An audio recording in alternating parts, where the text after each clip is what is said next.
right, welcome to another episode of The Influential Nonprofit. As always, am your host, Miriam. I work with nonprofit leaders to master the art of influence so they can ask for whatever they want without feeling rejected, ineffective, or pushy, because who wants to feel like that? And I cannot wait for this conversation because Miriam and I have known each other for 5 minutes and we're already really good friends. This is Miriam Dicks, and she is the leader of the 180 Management Group, and we are going to talk about change. Scary and crazy. And so let me just preface the bio, Miriam, real quick. You are operations leader with proven experience in transforming organizations to achieve optimal operational performance. And your passion for operations is fueled by your belief that any organization can operate in excellence with the right tools for change. Woo-hoo! That is wonderful. And you are CEO at 180 Management Group. So I'm so glad you're here, and we're going to talk about, how we can operate in excellence. I think that's a wonderful goal to have. Awesome. Thank you so much for having me, Marianne. I'm looking forward to this conversation today.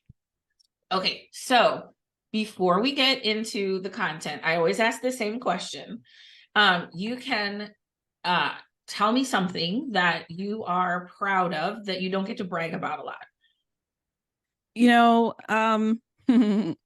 I wanted to say my children, but I probably brag on them a lot. So I need to find something new to talk about, right? One of the things I really don't brag about is the fact that I started 180 Management Group from ground zero, from, ex nihilo, nothing. And I've been in this business for as an entrepreneur for 9 years now, leaving the corporate world, leaving behind, 6-figure job, the whole nine, to start out on my own. And it's 9 years in the making. And I don't really talk about that, about how much you have to persevere to stay in this particular market as a consultant.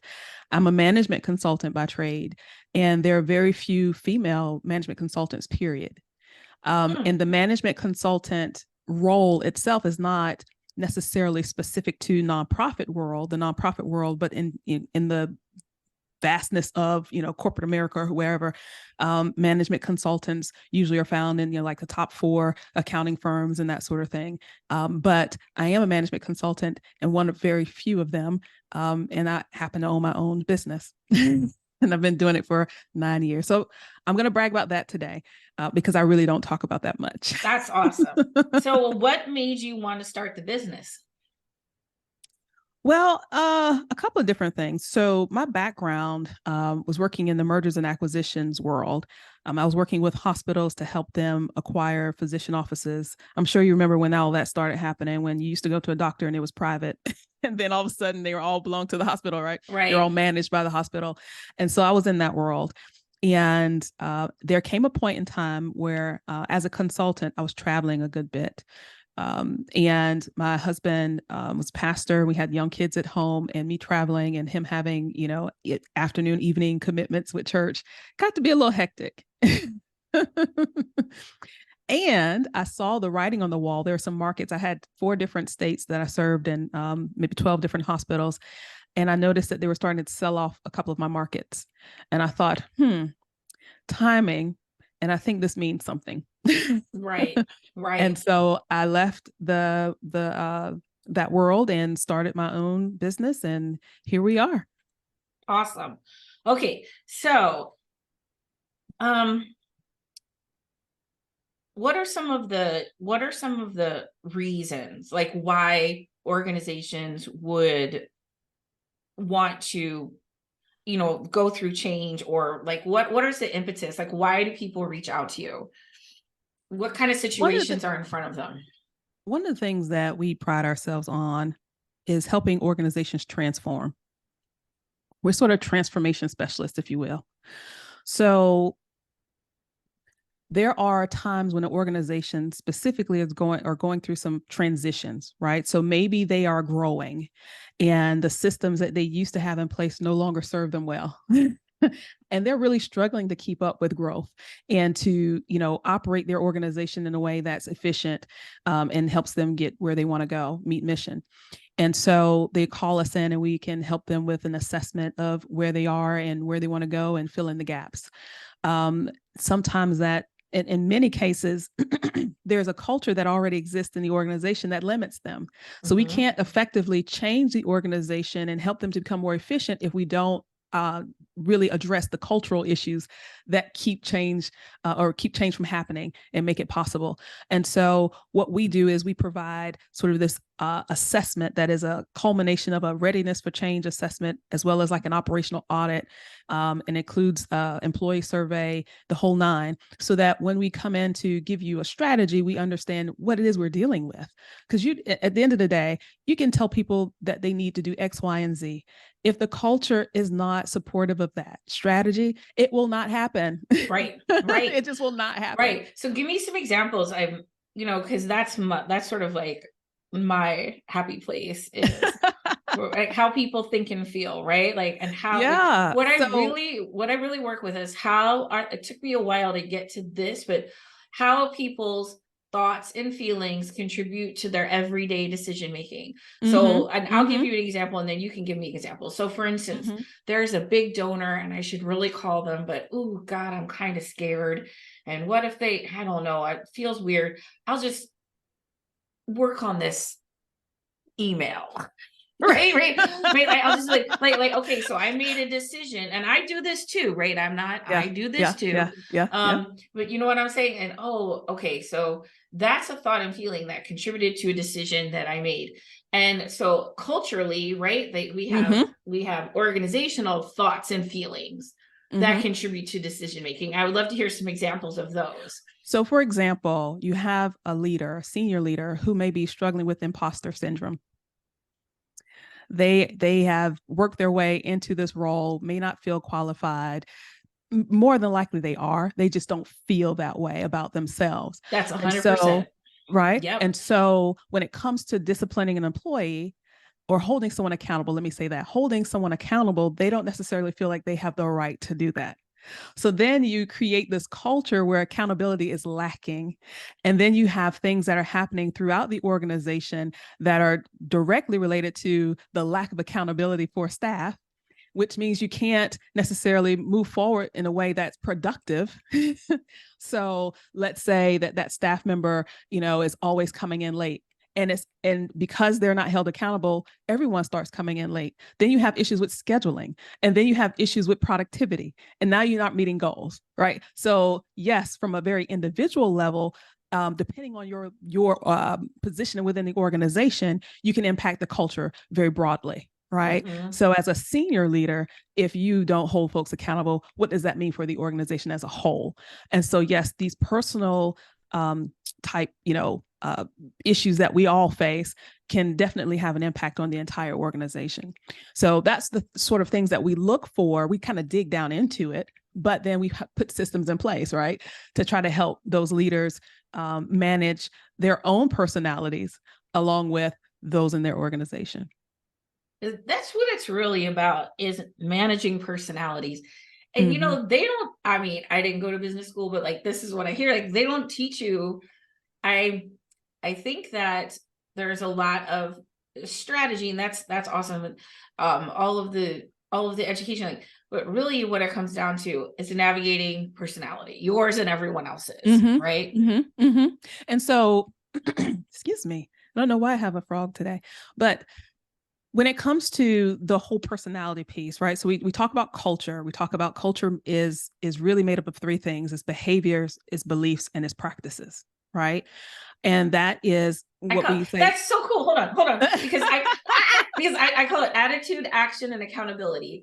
But it's the same thing. We're saying the same thing, right? Behaviors, beliefs, practices. Like, so, right. I call it attitudes, beliefs, behaviors, actions, and productivity is accountability. But that is a true model, because if my thoughts don't support the behavior, right, and the behavior isn't supported by some sort of structure or accountability, right, it's not going to work. So people say, it's like, oh, I'm just going to go, like, I want to get healthy, I'll just start running, right? I'm just going to run down the street. Like, I don't have the right clothes, I don't have a plan, right? I hate running. How long do you think that's going to last? So we say, let's let's go get some corporate sponsors. I don't know how to do it. I don't know how to Right. approach it. I'm very afraid of it. There's no system for, and then it's, oh, that didn't work.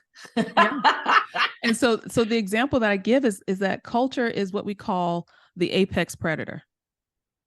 An apex predator doesn't have a predator. It is at the top of the food chain. So if you don't address culture, you'll never address the other issues. So because it's steeped in beliefs and behaviors and practices. Yeah. So we look at what those beliefs, behaviors, and practices are, what the culture is, and then we come up with systematic ways of changing culture. And that's how we kind of work through the change process, because we know that, again, if you don't address the cultural issues, the beliefs that are there, then we won't ever get beyond that. One example of that is I was working with an organization not too long ago who needed some support in really transforming their organization from an organization that calls themselves, what did they say? We're not tech savvy. And if you declare that you're not something, yes, what does that mean for you? That you're not that, right? Like, well, and it gives you license to say, I don't have to be that. Right. Right. So if you walk around saying I'm not something, it also gets you off the hook from trying to be something. Yes. And so we have to transform that. Wait, hold on, say that again. Let's do that again.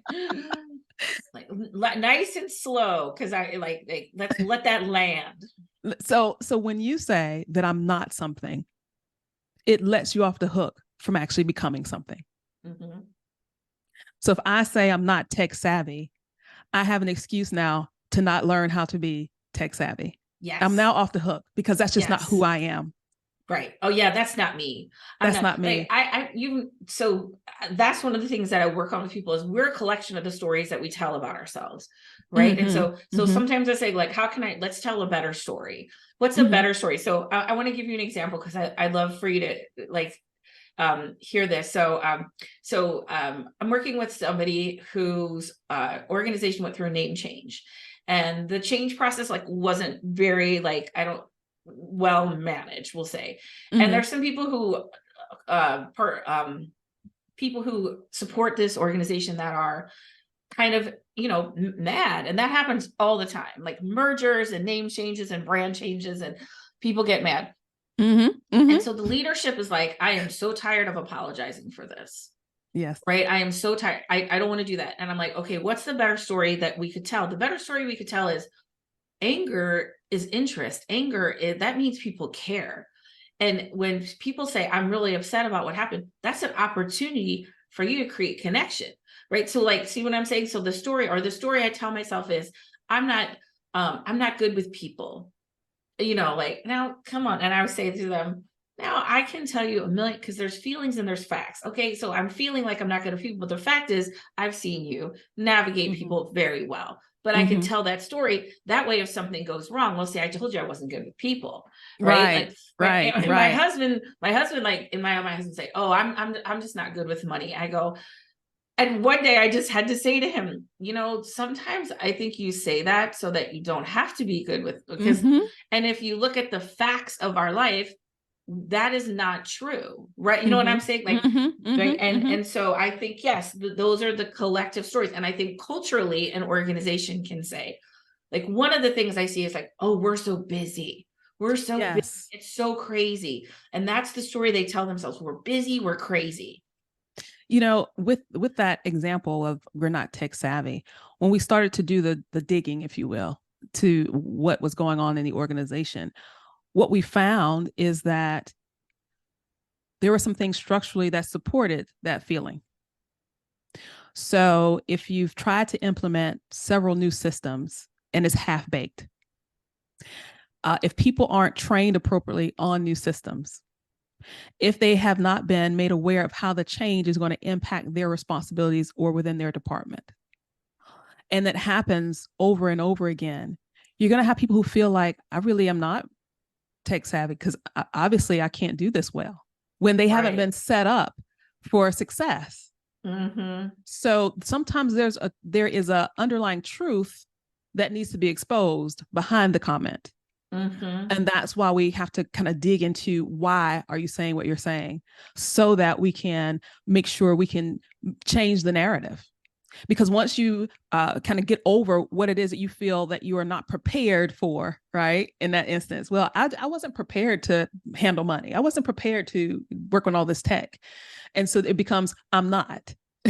So let's change the narrative to you're prepared so you can. Yes. Right. You know, or it's like, I think there's a principle I work with called equanimity, which is there's a space for both things to be true. So like sure, there's times when I can be good with money or tech savvy and times when I'm in over my head, but that's okay. And both things are true, right? I don't have to decide, am I good with people or not? Am I good with money? It's all true because we're all humans.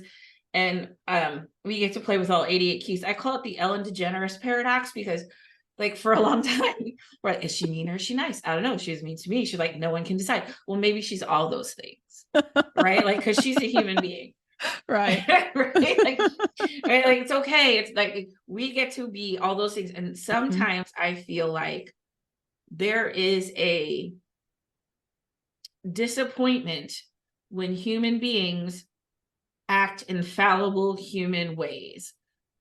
Right, when there's change happening and maybe the leader doesn't make the exact right decision, like everyone's doing the best they can, right, you assume that, like oh, that they didn't say what I wanted or act how I thought would be appropriate or whatever, like yeah, because they're a human being, you know what I mean. I think we have the expectation that everyone's gonna like make the right choice and do the right thing all the time, and when they don't, we get disappointed.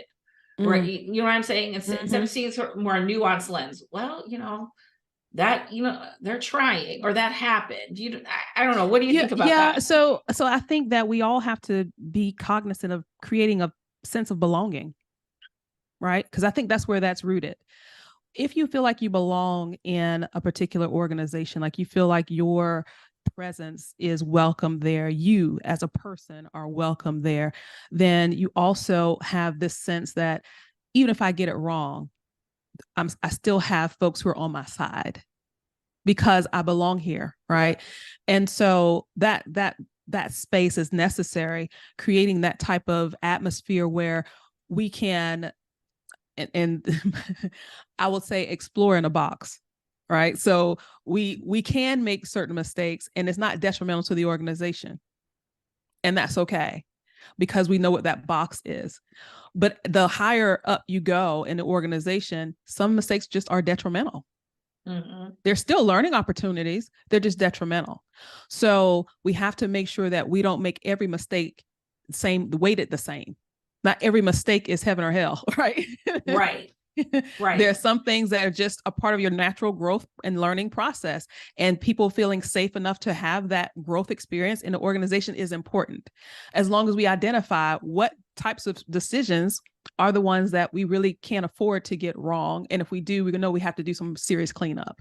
So I just think that perspective is necessary, right? Because all mistakes are not created equal. Yeah, that makes sense. Like, okay, in the box of, yeah, and also that idea of feeling safe and secure, that if something goes wrong, you can say, hey, this happened without fear.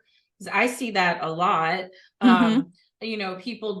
I see staff sort of wanting to not give the board a full picture, because they don't want to hear blowback, and then board saying like, I know there's more going on and I can't, and it's okay. Whatever's happening is okay. Like creating that culture. I worked for a company for 16 years called 501 Creative, and she hated when I call her my boss, but Karen, who's the president, one of the things that they did really well there was, and I'm sure they still do, is if something was wrong, you just talk to her about it, right? Like, so this happened, and she go, okay, I was never afraid. Okay, it wasn't my favorite thing, but I was never afraid to say, we didn't screw up a lot, but when we screwed up, it was like, okay, that happened. Let's figure it out. Right. And so I mean, it's not 100% comfortable, but I knew that if like what she wanted was the truth. Right. So like, let's just lay this out. Here's what happened. Right. Oh, okay. All right. And then we figured it out. And I think that is more the exception. I would hope it's not, but I don't know. I just feel like sometimes I agree Mhm. that it is more of the exception. And I think that's because we don't always talk about our boundaries. So when we talk about the whole box scenario, it's like, this is my box, this is my playground. You can make decisions within this box, and if it works, it works. If it doesn't, it doesn't. And as long as we're still in that box, we're in our safe zone. But once we kind of veer out of where our safe zone is, and we're making decisions that are going to impact us in a way that is going to be detrimental, then that's when we have to have different conversations. Right. So sometimes we just don't have those boundaries. And when we don't have boundaries established, that's when folks feel unsafe. That's when it becomes well, I don't know if I should say, I don't know if I should, respond, or, maybe I should just, brush this under a rug. Right. So having those conversations, and sometimes it's not just conversations, it's actual job descriptions and responsibilities and performance evaluations. Right. Because we can say that those things are, oh, that's just paper, but it helps to create boundaries. It helps us understand where we can make decisions and where we cannot. It helps us to understand how it is we're going to be evaluated. And those things are important. Right. So that's a structural component to a cultural issue. Right. I love that. And it is so much about boundaries. I work with principle boundaries and agreements. So in my world, boundaries are things that you don't want to have happen. Agreements are things you do want to have happen. And feel free to take this language. So you can say, okay, we need to create a new agreement, right? So let's say like your board, like a lot of times in board service, like a board member will enter a board or enter their board service, and they'll think this is my this is my job, this is my role. And then they'll say, oh, hey, now we want you to, like help with fundraising. Oh, well, I didn't sign up for that. Okay, but I changed the rules. I changed the agreement without asking you. Right. So I think that's what happens. We change the agreement, but it's not the agreement because the other person doesn't agree to it. Right. Like we change the agreement. I one of my first board opportunities, I was introduced into it in probably the worst way possible, which is, oh, come be on our board and just kind of do what we need you to do. Like, I did not understand for a very long time what my responsibility was as a board member, because it was not explicitly stated. Mm-hmm. There was little to no training as a board member. And it was, a very frustrating experience because I'm working full time. Most of your board members have multiple responsibilities. Absolutely. And if you are sitting on a board and you feel like you're wasting time, that does not help the organization at all. And when we talk about cultural issues that can be supported by operational structural change, board training, board roles that include board members' responsibilities, help put out many of those fires. Right. So if there is an adequate onboarding process as a new board member that helped you understand what your role was and what decisions you're responsible for making, and even understanding that there are different types of boards for different organizations. So if your board is a working board versus a fundraising board versus a truly governance board, then all of those boards operate differently. But if you don't know that, then you're going to be lost in how it is that you can be responsible with your role as a board member. And that's the organization's responsibility to do that for their board. Right. And so we have to be thinking through why people are frustrated, why that they are responding in the way that they are, and what have we done culturally to make that okay. Mm-hmm. Right. Yeah. And what do we need to change structurally to change our culture? Do you feel like change management is a little more complicated because of the hierarchical structure of the nonprofit? Right? Like if I ran a company, on my own company, and you come in, you help me change it, there's no board. You know what I mean? There's just there's a couple more rungs in the ladder. I don't know if it makes a difference or not. It doesn't, to me. And the reason I say that's because my background is corporate, right? And it was very hierarchical. That's a very weird word to say. But and so the discipline of change management, those who are change management practitioners are being hired more by larger organizations than they are smaller. Mm. Because they have to navigate so many layers of complexity. Yeah. Because the opportunity for miscommunication is so much higher, right? So the larger the organization, the more of a need for a change management professional that's going to come in. So let's just talk about just briefly the difference between change management and project management. Okay. Because project management focuses on the subject matter or the work that needs to be done, whereas change management focuses on the people. So you can have a project or initiative or something that you need to change in your organization, and you can do all the things when it comes to, making sure that you have a business case for it and that you are, have the right people at the table and that you design and structure whatever you need to do. And, so that this project can be implemented and be flawless. You can do all those things. But if you have not incorporated the people component to this change, which means do you have the right people sitting at the table? Are the right people being informed? Do we have the training that needs to be be a part of this whole project initiative or that you're trying to launch? Do we have accountabilities built into this new initiative? Do we have any controls when it comes to understanding people's behaviors and how it is that we might be able to mitigate some of the losses from people not doing what they need to do? Like, that's the whole people side of change. And that's what the change practitioners do. The change management practitioners do. They actually are trying to make sure that people are incorporated into a project versus it's not just cogs in the wheel. It's not just, we want to do X, Y, and Z and run this report and, make this widget and, get this new initiative started. You have people who are working alongside you to do this work for your organization.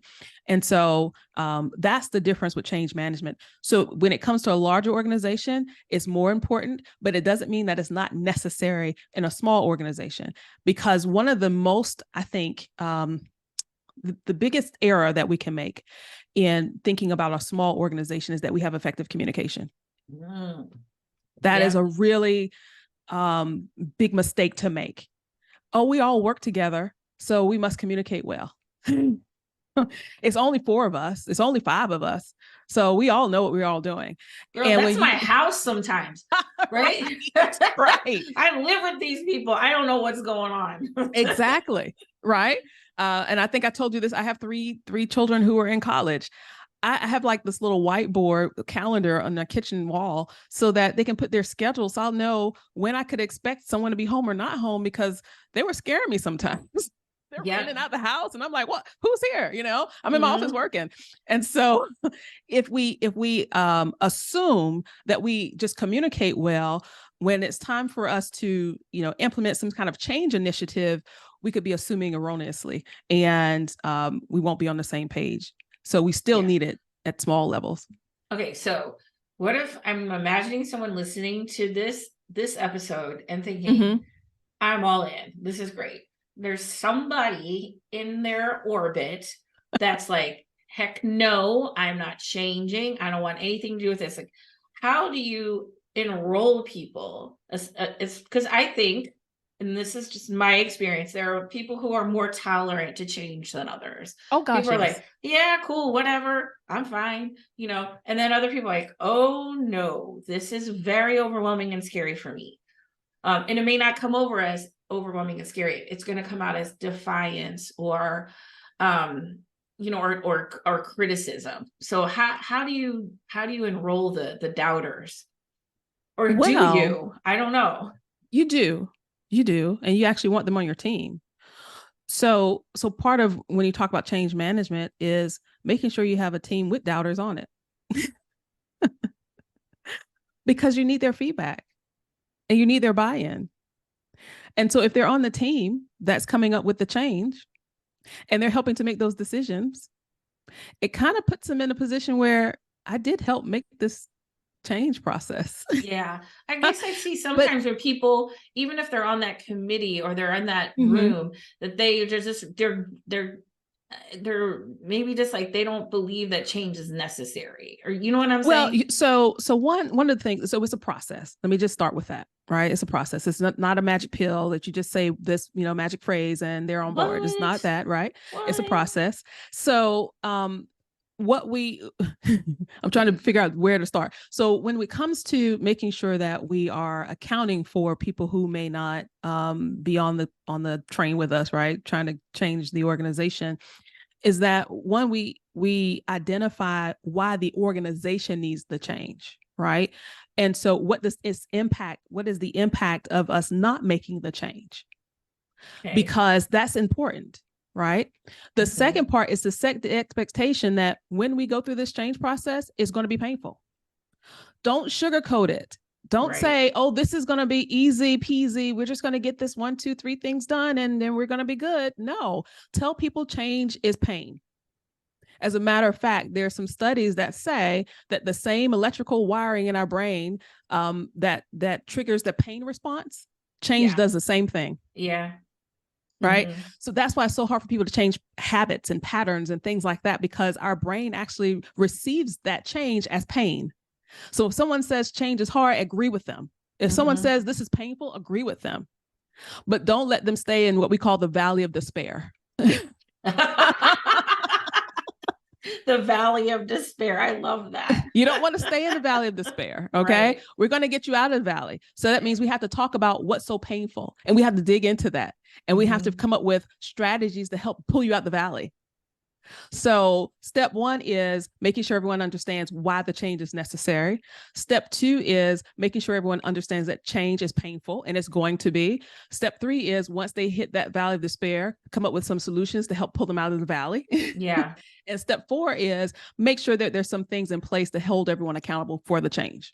Yes. Right. Yeah. So that's how you work through it, even if someone is not necessarily on board with it in the beginning.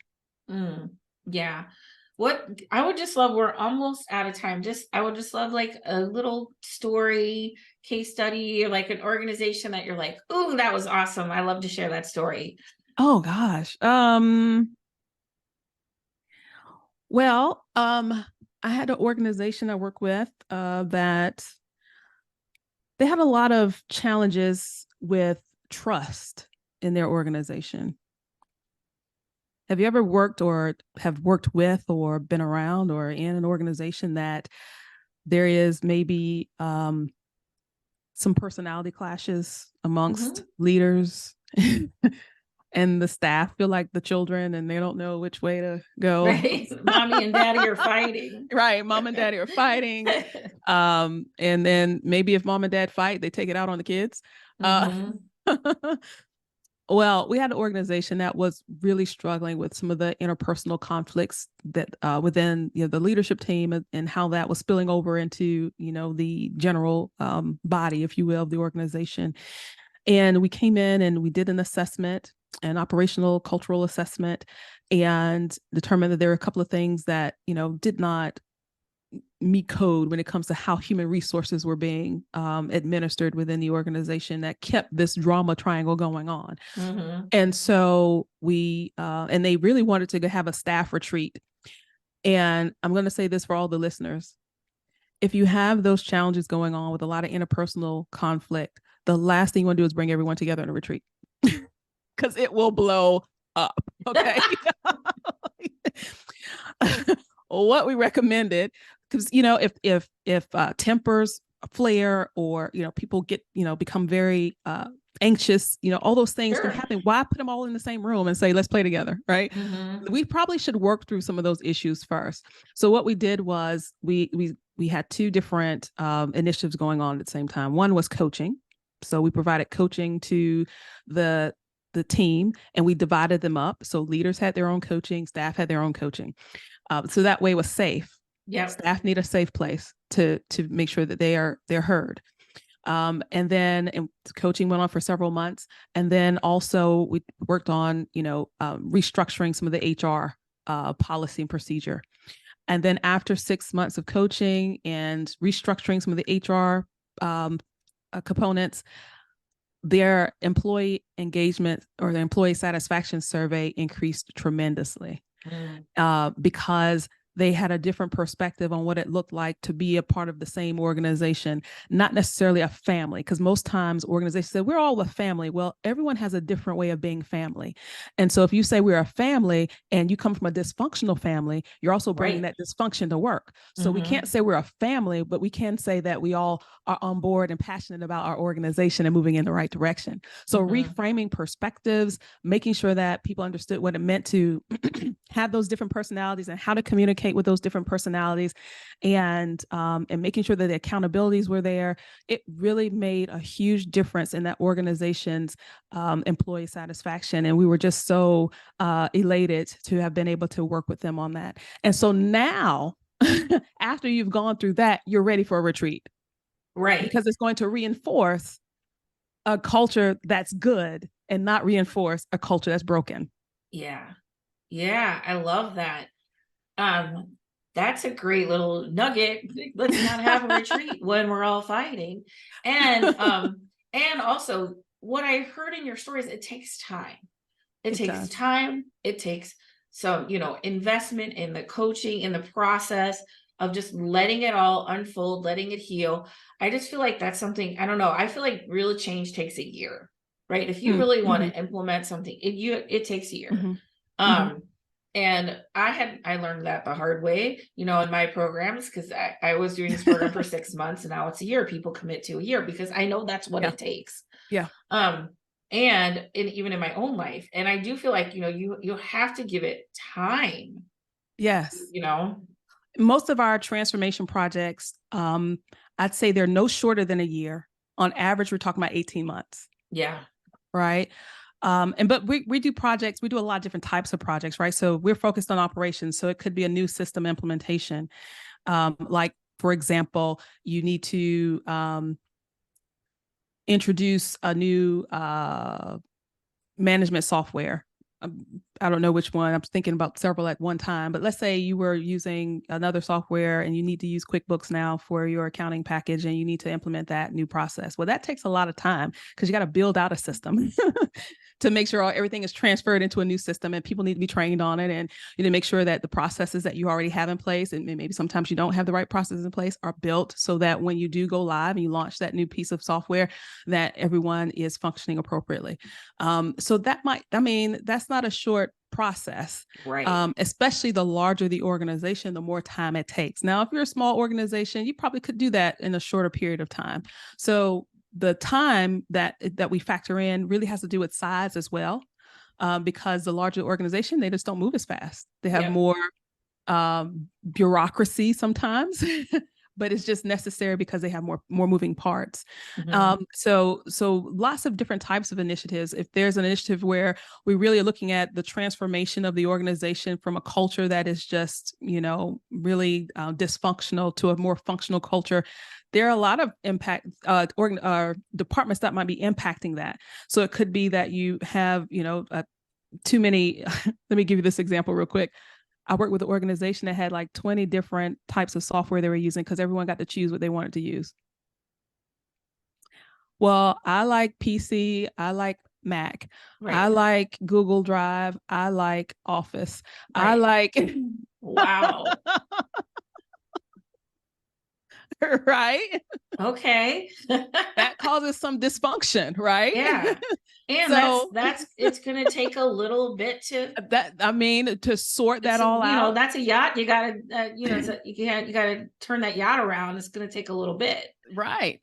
So it really, when we're talking about cultural transformation, you got to know where the source is. What's creating the dysfunction in the culture? And it could be coming from many different places. And when you identify where it's coming from, it's a whole lot easier to put a plan in place. But then we actually have to follow the plan. Right. Awesome. This has been so great. I have learned a lot. And oh, wow. Okay. My last question, as always, I'm karaoke nut. And I'm going, it's first Friday this week, so I'll be going this Friday.